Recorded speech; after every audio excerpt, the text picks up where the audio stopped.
اعوذ باللہ من الشیطان اللعین الرجیم بسم اللہ الرحمن الرحیم الحمد للہ رب العالمین والصلاة والسلام علی اشرف الانبیاء والمرسلین سیدنا و نبینا مولانا بالقاسم محمد وآلہ الطیبین الطاہرین المعصومین المظلومین ومن یومنا هذا إلى يوم الدین اما بعد فقد قال اللہ سبحانہ وتعالی وقوله الحق بسم اللہ الرحمن الرحیم انما يريد اللہ لیذهب عنکم الرجس اہل البیت ویطہرکم تطہیرا اللہم صلی علی اندر کو آدھو بھئیہ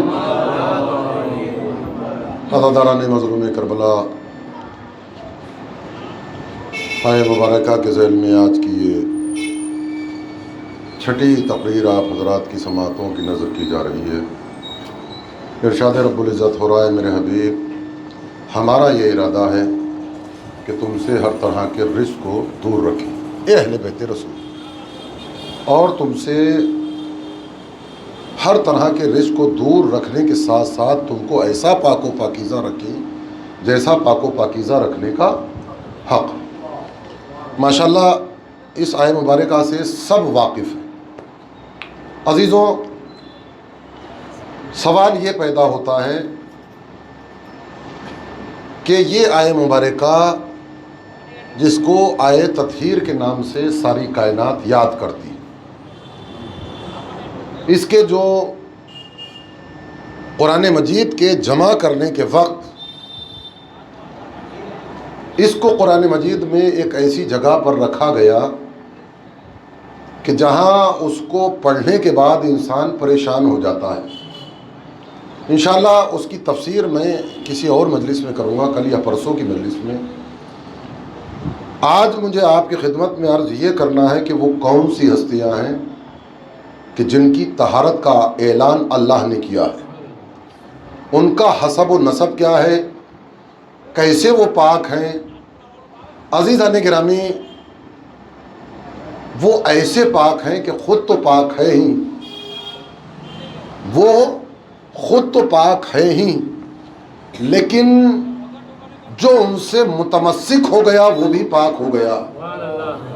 یہ کوئی مبالغہ نہیں ہے۔ دیکھیے، میں یہاں پر ابھی مجلس پڑھ رہا ہوں، خدا نخواستہ کسی بھائی کے چوٹ لگ جائے یا میرے ہی لگ جائے، ذرا سی چوٹ لگی، خون نے نکلنا شروع کیا۔ اب یہ جو خون نکل رہا ہے یہ میرا خون ہے، ابا پہ گرا ابا نجس ہو جائے گی، فرش پہ گرا تو فرش نجس ہو جائے گا۔ جہاں جہاں یہ میرے خون کی بوندیں ٹپکتی چلی جائیں گی وہ جگہ نجس ہوتی چلی جائے گی۔ یہ ہمارا خون ہے کہ جس جگہ پر گرے گا اس جگہ کو نجس کر دے گا۔ یہ ان کا خون ہے کہ جس جگہ پر گرا وہ اب خاک نہ رہی، خاک پاک ہو گئی، خاک شفا ہو گئی۔ صلوات بھیجیے محمد وآل محمد۔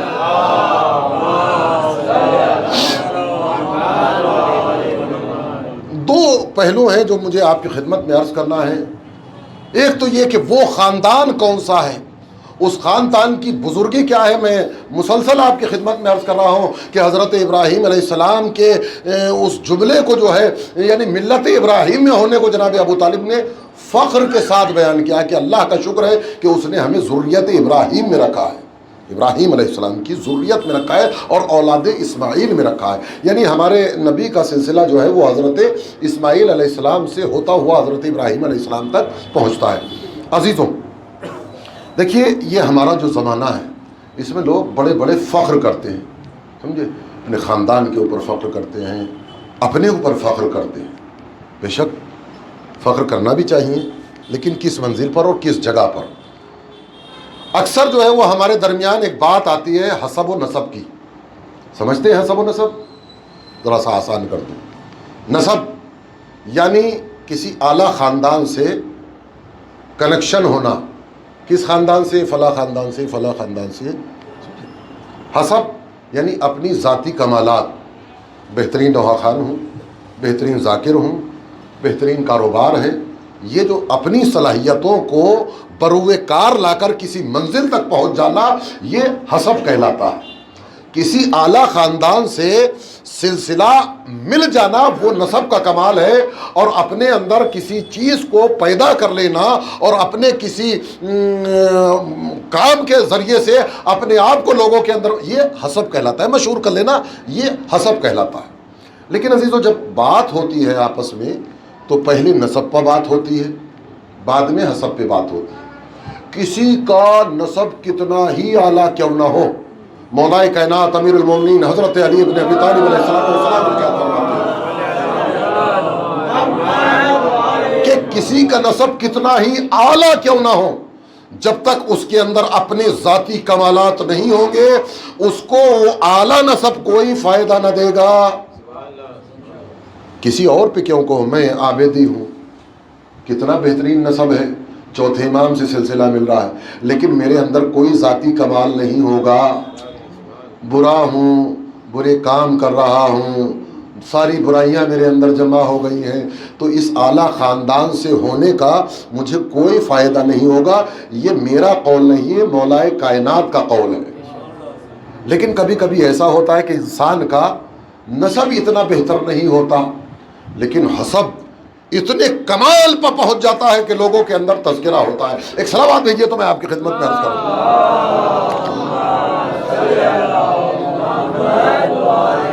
سمجھے؟ تو ہوتا کیا ہے، کبھی انسان کا حسب اتنا بلند ہوتا ہے کہ لوگ اس کا تذکرہ کرتے ہیں، کبھی ایسا ہوتا ہے کہ نسبی جو ہے وہ کوئی نہ کوئی، تو جب بھی ذکر ہوگا نسب کے، وہ کتنا ہی اعلیٰ حسب کی منزل پر کیوں نہ ہو، لیکن کہیں نہ کہیں اس کے نسب کا تذکرہ ضرور آ جاتا ہے۔ ارے وہ اتنے بڑے ہو گئے، عالم ہو گئے ہیں، لیکن تمہیں معلوم بھی ہے ان کے ابا کیسے تھے، یا ان کے جو ہے نا وہ دادا کیسے تھے، یا ان کے چچا کیسے تھے، یا وہ خود کے بات ذہن میں آ گئی۔ آسان کر دو۔ عزیزان گرامی، دنیا میں کوئی یہ دعویٰ نہیں کر سکتا، چاہے وہ عالم ہو، حکیم ہو، ڈاکٹر ہو، وہ یہ دعویٰ نہیں کر سکتا کہ میرا بیٹا عالم ہوگا، میرا بیٹا ڈاکٹر ہوگا، میرا بیٹا انجینئر ہوگا، میرا بیٹا جو ہے وہ بزنس مین ہوگا۔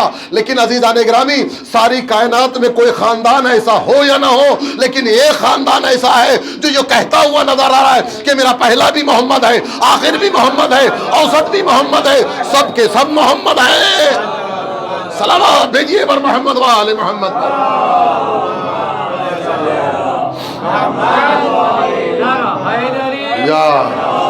لیکن ایک جملہ کہے بغیر میرا دل نہیں مانے گا۔ سرکار دو عالم نے یہ کہا کہ میرا پہلا بھی محمد ہے، ہمارا آخر بھی محمد ہے، اوسط بھی محمد ہے، ہم سب کے سب محمد ہے۔ اے اللہ کے نبی، اے حبیب خدا، اے ختم المرسلین، آپ کا کیا بگڑ جاتا اگر آپ یہ کہہ دیتے کہ ہمارا پہلا بھی علی ہے، اوسط بھی علی ہے، آخر بھی علی ہے، سب کے سب علی ہیں۔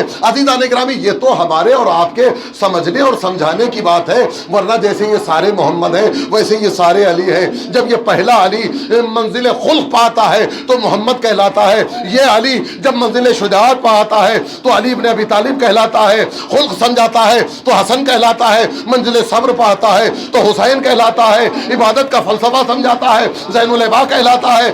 یہی علی جب علم سمجھاتا ہے تو باقر کہلاتا ہے، صداقت سمجھاتا ہے تو صادق کہلاتا ہے، غصے کو پی جانے کی کیفیت سمجھاتا ہے تو کاظم کہلاتا ہے، رضا الہی سمجھاتا ہے تو علی الرضا سے کہلاتا ہے، تقوی سمجھاتا ہے تو تقی کہلاتا ہے، پاکیزگی سمجھاتا ہے تو نقی کہلاتا ہے، اور نلغے آدھا میں گھر کر انداز حیبت دکھاتا ہے تو یہی علی عسکری کہلاتا ہے۔ اور یہی علی جب بندہ ہو کر خدا کی خدائی سمجھاتا ہے تو پردے میں چلا جاتا ہے۔ صلوات بھیجیے پر محمد و آل محمد پر۔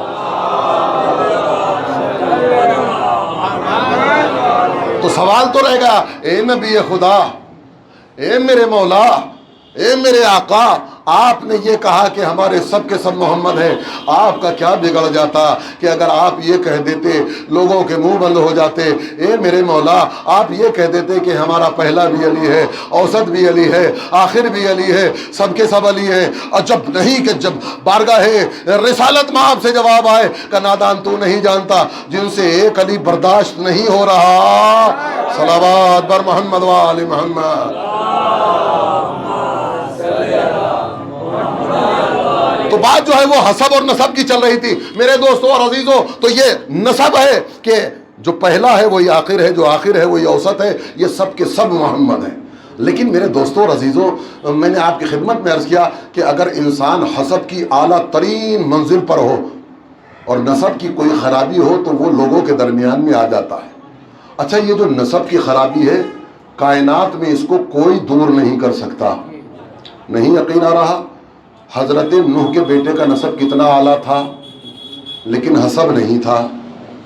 حسب نہیں تھا تو باپ پکارتا رہا میرے لال کشتی میں آ جا، کشتی میں آ جا، کشتی میں آ جا. کہا نہیں، میں پہاڑ کی بلندی پہ جا رہا ہوں، یہ پہاڑ بچا لے گا. حضرت قرآن کے لفظ ہیں، حضرت نوح علیہ السلام کہتے ہیں کہ میرے لال آج کوئی شے نہیں بچائے گی، آج کوئی چیز بچانے والی نہیں ہے سوائے اس کے کہ کشتی میں سوار ہو جا. پھر قرآن آگے بڑھ کر کہتا ہے کہ ایک موج حائل ہوئی وَكَانَ مِنَ الْمُغْرَقِينَ، اور وہ جو ہے وہ ڈوب گیا. ایک موج حائل ہوئی. عزیزان گرامی، سرکار دو عالم نے جاتے جاتے کہا تھا کہ میرے اہل بیت کی مثال کشتی نوح کی مانند ہے. میرے اہل بیت کی مثال کشتی نوح کی مانند ہے. اس پر جو ہے وہ تفصیلی گفتگو پھر ہوگی، لیکن ایک بات تو کہنا میرا بنتا ہے کہ نوح کا سگا بیٹا ہے، اس سے اعلیٰ نسب کیا ہوگا؟ نوح کا اپنا بیٹا ہے، لیکن کشتی میں سوار نہیں ہوا، ڈوب گیا. اب اللہ برا کرے ان کا کہ جو آل محمد سے دشمنی رکھتے ہیں، ڈوب جائیں گے لیکن کشتی میں نہیں آئیں گے. صلوات بر محمد وآل محمد صلی علی محمد. اور دیکھیے عظیم بات کہنے جا رہا ہوں، تو کبھی کبھی ایسا ہوتا ہے کہ نسب بہت اعلیٰ ہوتا ہے لیکن حسب نہیں ہوتا، ڈوب جاتا ہے، فنا ہو جاتا ہے، مر جاتا ہے، بگڑ جاتا ہے. لیکن میرے دوستوں اور عزیزوں، میں نے ابھی آپ کی خدمت میں عرض کیا کہ حسب کتنا ہی کمال کا کیوں نہ ہو، کوئی بھی دنیا کے اندر اس کے نسب کی خرابی کو پورا نہیں کر سکتا. پوری کائنات میں کوئی نسب کی خرابی کو پورا نہیں کر سکتا. لیکن میرے دوستوں اور عزیزوں، میں یہاں منبر رسول سے کہنا چاہتا ہوں کہ کسی کی بات اور ہے، علی کی بات اور ہے.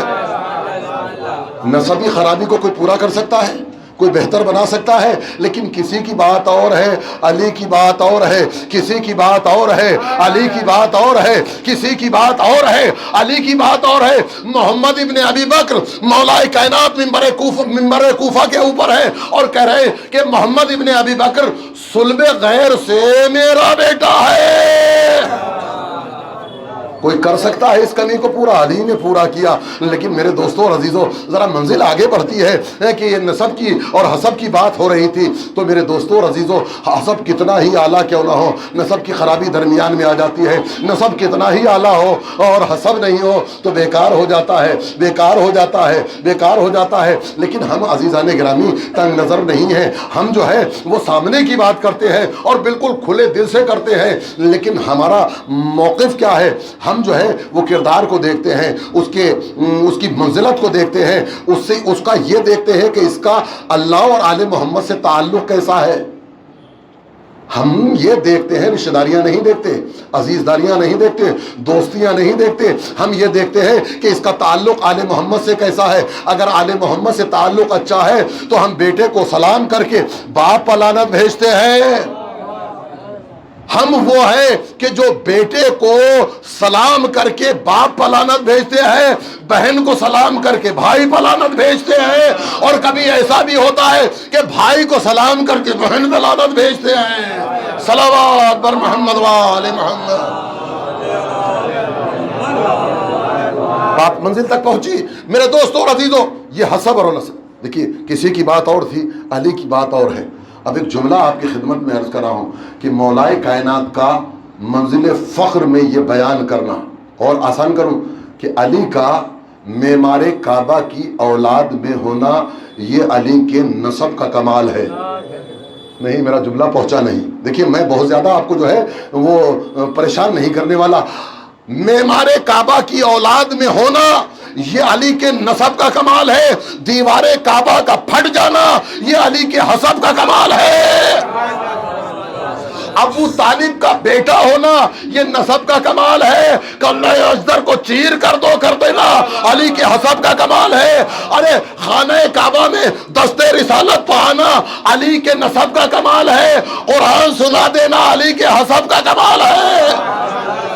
اور جملہ آگے بڑھ کر، بنت رسول فاطمہ زہرا کا محمد مصطفیٰ کی بیٹی ہونا، بنت رسول ہونا، یہ فاطمہ کے نسب کا کمال ہے۔ باپ سے ام ابیہا کہہ لینا یہ بی بی کے حسب کا کمال ہے۔ حسین و منی ہونا یہ حسین کے نسب کا کمال ہے۔ وَأَنَا مِنَ الْحُسَيْن کہلوا دینا یہ مولا کے حسب کا کمال۔ صلوات دیجئے نبر محمد وآل محمد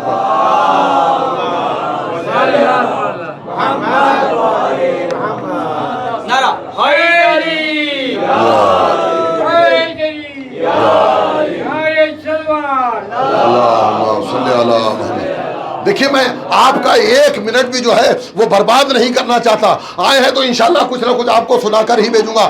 عزیزان گرامی، اس خاندان کی عظمت کو سلام، اس خاندان کی رفعت کو سلام، اور ان پر بھی سلام جو اس خاندان میں آ کر اپنے آپ کو غلامی کی منزل میں رکھ کر فخریہ بیان کرتے ہیں کہ تمہیں نہیں معلوم میں علی کا غلام ہوں، تمہیں نہیں معلوم میں فاطمہ کی کنیز ہوں، اور خدا کی قسم اس سے بڑا فخر ہو بھی نہیں سکتا۔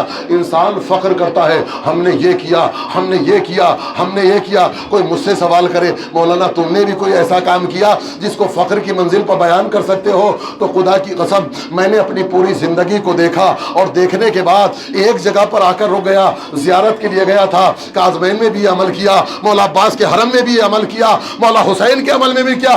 اگر میری زندگی کا سب سے زیادہ کوئی عظیم کام ہے تو میں نے کاظمین میں جھاڑو لگائے، مولا عباس کے حرم میں جھاڑو لگائے، مولا حسین کے حرم میں جھاڑو لگائے۔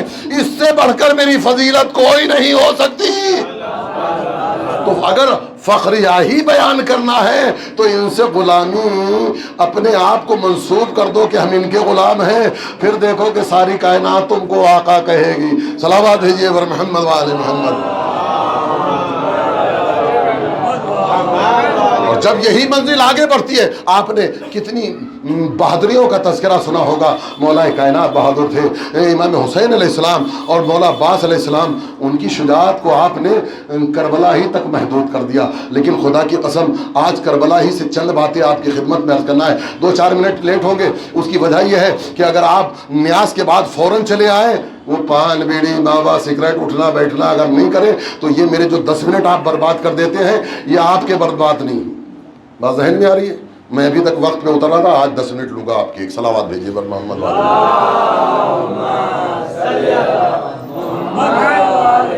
میرے دوستوں اور عزیزوں،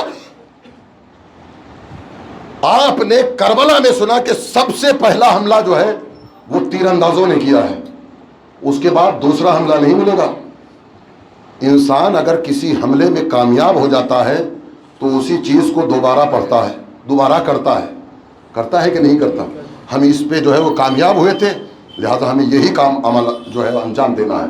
عمر سعد نے پہلا حملہ جو ہے ملعون نے کرایا ہے وہ تیر اندازی سے کرایا ہے، لیکن آپ کو معلوم ہے کہ وہ جو سپہ سالار لشکر تھا، بھائی 10,000 تیر انداز تیر برسا رہے ہیں، سب کو مر جانا چاہیے تھا، 72 ہی تو تھے، لیکن یہ بچے کیسے؟ یہ بچے اس سپہ سالار کی وجہ سے کہ جس کے دماغ کا انسان اندازہ نہیں لگا سکتا، یا یوں سمجھ لیجئے کہ اس کا اپنا دماغ نہیں ہے، اس کے دماغ میں علی کا دماغ رکھا ہوا ہے، علی کا بھی اپنا دماغ نہیں ہے، اس لیے کہ دماغ میں محمد کا دماغ رکھا ہوا ہے۔ بات ذہن میں آ گئی؟ مولا عباس علیہ السلام نے 20 جوانوں کو لیا ہے، 20 جوانوں کو، اور ان تیر اندازوں کا حملہ روکنے کے لیے مولا عباس نے ان کو ایسا تو نہیں کہ وہ سامنے کھڑے ہوئے ہوں، وہ چھپے ہوئے پہاڑیوں پر کہیں ٹیلوں کے اوپر۔ آج جو کربلا آپ کو لیول میں نظر آتا ہے، غازریہ کی بستیاں ایسی نہیں تھیں، وہ ابھی آگے چل کر بھی آپ کو پتہ چلے گا۔ مولا عباس نے 20 نیزہ برداروں کو لیا ہے ان تیر اندازوں کا حملہ روکنے کے لیے۔ یہ اپنے نیزے لے کر بڑھے ہوئے ہیں۔ خدا کی قسم جس جتھے کے اوپر عباس کے ان 20 لوگوں نے نیزہ مارا ہے۔ خدا کی قسم یہ تاریخ کے جملے ہیں کہ نیزہ پہلے کے سینے میں لگا، نکل کر دوسرے کے سینے میں لگا، اس سے نکل کر تیسرے کے سینے میں لگا، یعنی عباس کے سپاہی کا ایک نیزہ کئی لوگوں کو واصل جہنم کر رہا ہے۔ اس کے بعد عمر سعد نے ہمت نہیں کی کہ دوبارہ تیر اندازوں سے حملہ کرا ہے۔ منزل یہ ہے، آپ کہتے ہیں کہ مولا عباس علیہ السلام کو، یقیناً مولا عباس کو جنگ کرنے کا موقع نہیں ملا، لیکن بہت موقع ملے۔ جنگ کرنے کا موقع نہیں ملا، اجازت نہیں ملی، لیکن کتنے موقع ملے ہیں۔ جب بھی کوئی شہید گرتا تھا عباس اور حسین ہی تو دوڑتے تھے۔ یہ اور بات ہے کہ میدان میں کوئی ٹک نہیں پاتا تھا، لیکن ایک ٹکا، اس کو بتاتا ہوں۔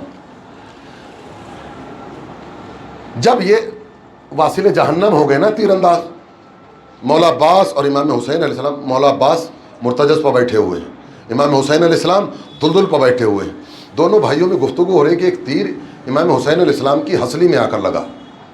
امام حسین علیہ السلام نے آرام سے اس تیر کو نکال کر پھینک دیا، قبا سے رومال نکالا، اس جگہ پہ رکھ دیا تاکہ خون بند ہو جائے۔ یہ منظر دیکھنے کے بعد امام حسین علیہ السلام نے عباس کی آنکھوں میں دیکھا، عباس نے امام حسین کی آنکھوں میں دیکھا۔ دونوں بھائیوں نے ایک مرتبہ حملہ کیا، 4000 کو واصل جہنم کر دیا، 4000 کو واصل جہنم کر دیا۔ عزیزو 4000 ٹماٹر لے کر بیٹھ جاؤ، صبح سے شام تک کٹیں گے نہیں۔ یہ ذوالفقار حیدری اور زور بازوئے حیدر کرار ہی کا کمال تھا کہ پہلے حملے میں 4000 کو واصل جہنم کیا، اس کے بعد جو پلٹ کر آئے۔ ابھی دونوں بھائیوں میں گفتگو ہو ہی رہی تھی کہ ایک مرتبہ جناب عباس علیہ السلام مولا حسین کا کوئی نظریہ سمجھ گئے، اس لیے کہ تیر لگا ہے نا مولا حسین علیہ السلام کو ابھی، اور وہ جو ہے وہ رومال رکھا۔ جناب عباس میدان کارزار میں پہنچے، اور ادھر جو ہے وہ لشکر شام میں کھلبلی مچ گئی کہ ایک 32 سال کے جوان نے حملہ کیا ہے، اور نتیجہ یہ نکل رہا ہے کہ صفیں صفوں کو پلٹ رہی ہیں، سر تنوں سے اتر رہے ہیں، گھوڑے سواروں کو چھوڑ کر بھاگ رہے ہیں، سوار گھوڑوں کو چھوڑ کر بھاگ رہے ہیں۔ ایک مرتبہ یہ حالت ایک بوڑھے مجاہد نے دیکھی یزید کے، میں نے جملہ کہا ہے نا، ایک بوڑھے مجاہد نے دیکھی ہے، بوڑھے سپاہی نے دیکھی، اور ایک مرتبہ شمر سے جو ہے وہ تن نگاہوں میں کہتا ہے کہ تم لوگوں کو کیا ہو گیا؟ ارے ایک جوان کے مقابلے پر اتنا لشکر کٹوا دیا، تو مجھے اجازت دو، میں جاتا ہوں۔ کہا اچھا میاں جائیے، 70-80 سال کا بوڑھا تھا، جائیے۔ یہ جو ہے وہ آیا، آنے کے بعد اس نے عجیب بات کی کہ تم بڑے خوبصورت دکھائی دے رہے ہو، میں کسی پہ رحم نہیں کرتا، میں چاہتا ہوں کہ تم میدان سے چلے جاؤ، میں نہیں چاہتا کہ تمہاری ماں تمہارے غم میں روئے، یہ رحم میرے اندر پایا نہیں جاتا، لیکن میں تم سے کہہ رہا ہوں کہ جاؤ، چلے جاؤ۔ کہ لیکن میں کسی پہ رحم نہیں کرتا جو خدا کا دشمن ہو، میں کسی پہ رحم نہیں کرتا جو خدا کا دشمن ہو، سمجھے؟ اب جب یہ باتیں ہو چکی تو یہ اپنا نیزہ لے کر، کون؟ اس کا تاریخ نے نام مارد بتایا ہے، یہ اپنا نیزہ لے کر گھوڑے کو پیچھے لے کر گیا، اور گھوڑے کو بھگاتا ہوا نیزہ اس انداز میں لے کر آ رہا ہے۔ اس کو ایک مثال سے سمجھاؤں تو بات واضح ہو جائے گی۔ ہم ایک روڈ پر آ رہے ہیں، صحیح ٹریک پر، دوسری طرف سے ایک رانگ سائڈ سے ایک اور گاڑی آ رہی ہے، کیا ہوتا ہے اس میں؟ ادھر سے بھی کار لے کر جا رہا ہے، ادھر سے بھی کار لے کر آ جا رہا ہے، اور وہ جو گاڑی چلانے والے ہیں جیسے ہی قریب آتے ہیں ہاتھ پیر پھول جاتے ہیں، ہڑبڑاہٹ میں، پریشانی میں، سمجھے؟ اور وہ جو ہے وہ جب یہ دیکھتا ہے کہ نہ یہ ہٹ رہا ہے نہ یہ ہٹ رہا ہے، وہ ایک دم عجیب کیفیت میں آ جاتے ہیں اور اپنی گاڑی کو کہیں نہ کہیں جا کر ٹھوک دیتے ہیں۔ یہ بات اگر ذہن میں آ گئی ہو، ادھر سے مارد اپنا نیزہ لے کر چلا۔ جناب عباس علیہ السلام اس شان سے کھڑے ہوئے ہیں اپنے مرتجز پہ بیٹھے ہوئے، تلوار جو ہے وہ آپ کے زانوں پر رکھی ہوئی ہے، جملوں پر توجہ دیجیے گا، قبضے پر مولا عباس کا ہاتھ ہے، اور وہ جو ہے وہ نیزہ لے کر چلا آ رہا ہے۔ اب وہ دیکھ رہا ہے کہ عباس نیزے سے بچیں گے، لیکن کچھ نہیں، عباس تو اسی عالم میں کھڑے ہوئے ہیں، عباس تو ایسے ہی کھڑے ہوئے ہیں۔ اور قریب آیا، یہ تو ہٹ ہی نہیں رہے، اب ہڑبڑایا، بوکھلایا، پریشان ہوا، کہاں بیٹھے ہوئے ہو؟ ہڑبڑایا، بوکھلایا، نامعلوم جب یہ اس انداز سے کھڑا ہوا ہے، نامعلوم کیا ہو جائے، ایک مرتبہ اپنا نیزہ لے کر جو ہے وہ آگے بڑھ رہا ہے، اور یہ پریشانی کے عالم میں، ہڑبڑاہٹ کے عالم میں، کہ اسی عالم میں عباس نے اپنا ہاتھ بڑھایا اور نیزے کو پکڑا اور نیزے کے ساتھ اس کو اٹھا لیا، نیزے کے ساتھ اٹھا لیا، اور ایک مرتبہ ہلکے سے آہستہ سے جھٹکا دیا، اور اس کے بعد اسی کا نیزہ اسی کی طرف کیا تو یہ چیخ کر کہتا ہے شمرو مرے ساتھ، ارے عباس مجھے میرے ہی نیزے سے مار رہے ہیں، صلوات پر محمد و آل محمد۔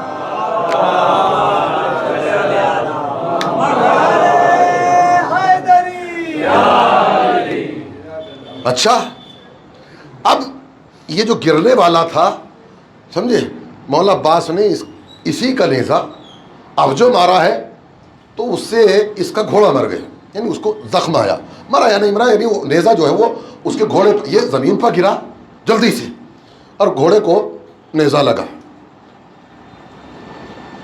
اس کا ایک غلام تھا، وہ جو ہے گھوڑا لے کر آگے بڑھا، چونکہ شمر اور بڑے سارے چلائے کہ دیکھو مارید کا گھوڑا جو ہے وہ زخمی ہو گیا، تم گھوڑا لے کر بڑھو آگے۔ جنگوں میں ایسا ہوتا بھی تھا، یہ گھوڑا لے کر آگے بڑھا، جیسے ہی یہ مارید کے پاس آیا، عباس نے اس گھوڑے کو دیکھا جس کا نام تاریخ نے طاویہ بتایا ہے، اس گھوڑے کو دیکھا، اور دیکھنے کے بعد عباس ذرا سے آگے بڑھے، گھوڑے کو کاوے پر لگایا، چکر دیا، اور اپنے گھوڑے سے جست کر کے طاویہ کے اوپر بیٹھ گئے۔ چونکہ مرتجز عباس کا گھوڑا ہے، عباس کا گھوڑا عباس مرتجز عباس کے پیچھے پیچھے آ رہا ہے، اور حسین مولا عباس علیہ السلام طاویہ پر سوار ہوئے اور ایک مرتبہ خیمہ گاہ کا رخ کیا، ادھر سے شمر و مر ساتھ چلائے کہ عباس کو روکنا نہیں، اس لیے کہ جو گھوڑا ہم نے حسن سے مدائن میں چرایا تھا عباس نے اس کو چھین لیا۔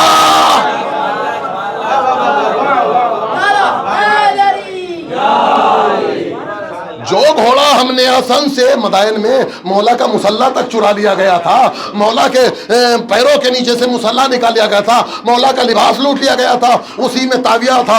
عزیزان گرامی، ایک بات سمجھ میں آ گئی کہ اہل بیت کا کوئی مال کسی ملعون کے پاس ہو تو جب بھی وارث دیکھتا ہے لے ضرور لیتا ہے۔ اب باغ سیدہ جب وارث آئے گا،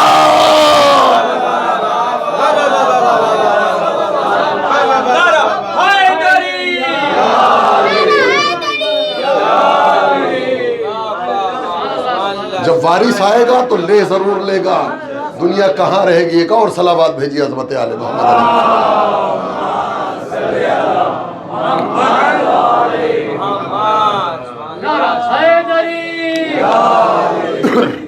انشاءاللہ۔ وہ تو مولا عباس کے فضائل کی منزل تو 8ویں شب میں آئے گی، یہ تو ایک ذرا سی جھلکی تھی جو میں نے آپ کی خدمت میں عرض کی، کہ یہ نہ سمجھو کہ یہ دیکھیے کہ عباس کے سینے کے اندر جو ہے وہ حیدر کرار کا کلیجہ ہے۔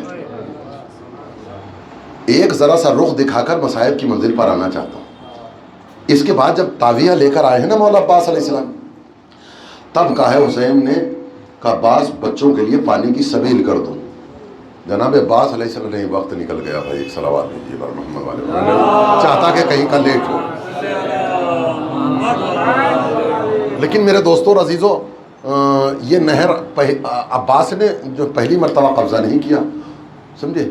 عباس کے 2 بھانجے ہیں جن کا نام ہے انو محمد، اس نہر پر انہوں نے بھی قبضہ کر کے بتا دیا کہ یہ نہ سمجھنے نہ کہا کہ ہم بچے ہیں، ہمارے اندر بھی جعفر طیار کی قوت ہے، حیدر کرار کا عزم ہے، عباس کے سکھائے ہوئے فن سپاہگری ہے، اگر ہم نہر تک پہنچنے کے بعد قبضہ نہ کر لیں تو زینب کا لال نہ کہنا۔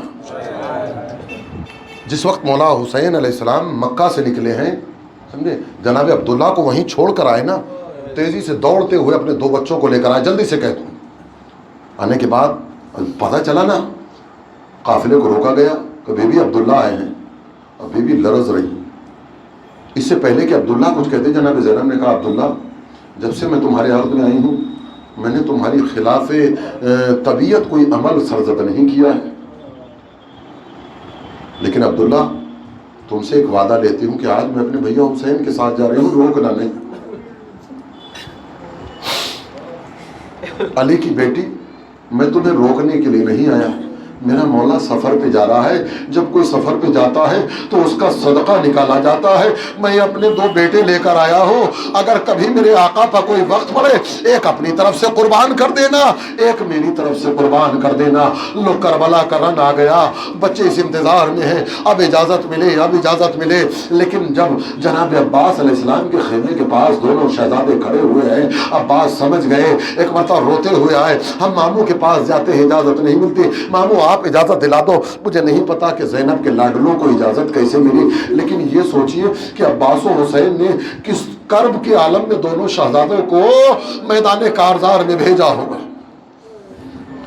زینب کے لال میدان کارزار میں پہنچی، رجس پڑھی، تمہیں معلوم ہے ہم جعفر طیار کے پوتے ہیں، حیدر کرار کے نواسے ہیں، کبھی عباس کا حوالہ کبھی حسین کا حوالہ، دونوں بچے جو ہے ایک مرتبہ رجس پڑھنے کے بعد اب جو حوالہ کیا ہے تو زینب کے لال نہر فرات تک پہنچ گئے۔ کسی نے خبر دی فضا کو کہ فضا زینب کے لاڈلوں نے نہر فرات کا رخ کیا ہے۔ زینب نے مصلی بچھا دیا، ہاتھوں کو بلند کر کے کہا محبوب چھوٹے چھوٹے بچے ہیں، کہیں ایسا نہ ہو کہ اصغر سے پہلے سکینہ سے پہلے پانی پی لے۔ اجرکم اللہ، خدا کوئی غم نہ دے سوائے غم سید الشہداء کی۔ بیوی مبارک ہو کہ آپ کے بچوں نے نہر فرات پر قبضہ کر لیا، لیکن عزاداروں ایک جملہ کہوں، جیسے ہی زینب کے لاڈلوں نے نہر کے کنارے اپنے گھوڑوں کو پہنچایا ہے نا، 3 دن کے پیاسے ہیں بچے، 3 دن کے بھوکے ہیں پیاسے، نہر کی ٹھنڈی ٹھنڈی ہوا جب دونوں کے جسم سے ٹکرائی تو انہوں نے محمد سے کہا اے کاش سکینہ کی مشق لے آتے، اے کاش سکینہ کی مشق لے آتے۔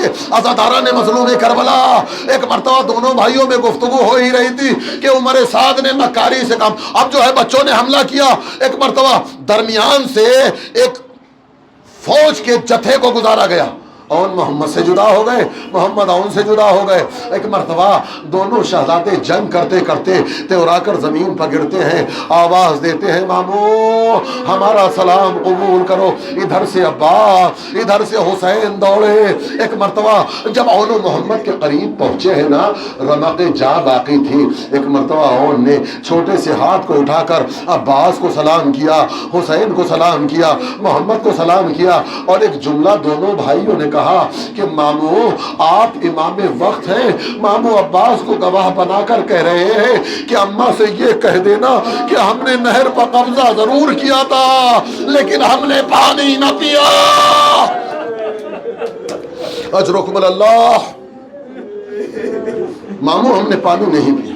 ایک کلاشہ حسین نے اٹھایا، اللہ میں مسائل کو تمام کیے دیتا ہوں، ایک کلاشہ عباس نے اٹھایا، جلدی سے خیمہ گاہ کی طرف بڑھے۔ جیسے ہی زینب کو پتا چلا کہ میرے لاڈلے آ رہے ہیں، میرے لاڈلے آ رہے ہیں، میرے لاڈلے آ رہے ہیں، در خیمہ پر فضا سے کہہ دیا کہ حسین و عباس کو وہیں روک دو۔ حسین و عباس روک گئے۔ کہا آقا شہزادی پوچھ رہی ہیں کہ پہلے یقین دلاؤ کہ میں نے سنا ہے کہ اون محمد نے نہر فرات پر قبضہ کیا تھا، یقین دلاؤ کہ انہوں نے پانی تو نہیں پیا۔ کہا بہن میں امام وقت ہو کر گواہی دیتا ہوں تیرے بچوں نے پانی نہیں پیا۔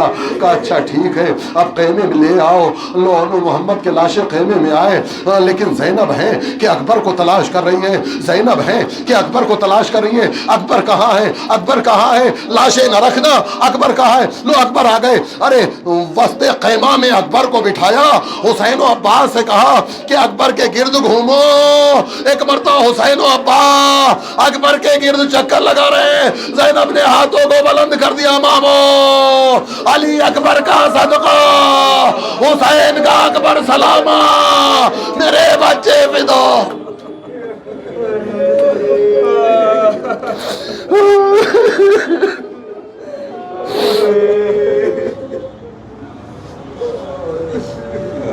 ماتم حسین حسین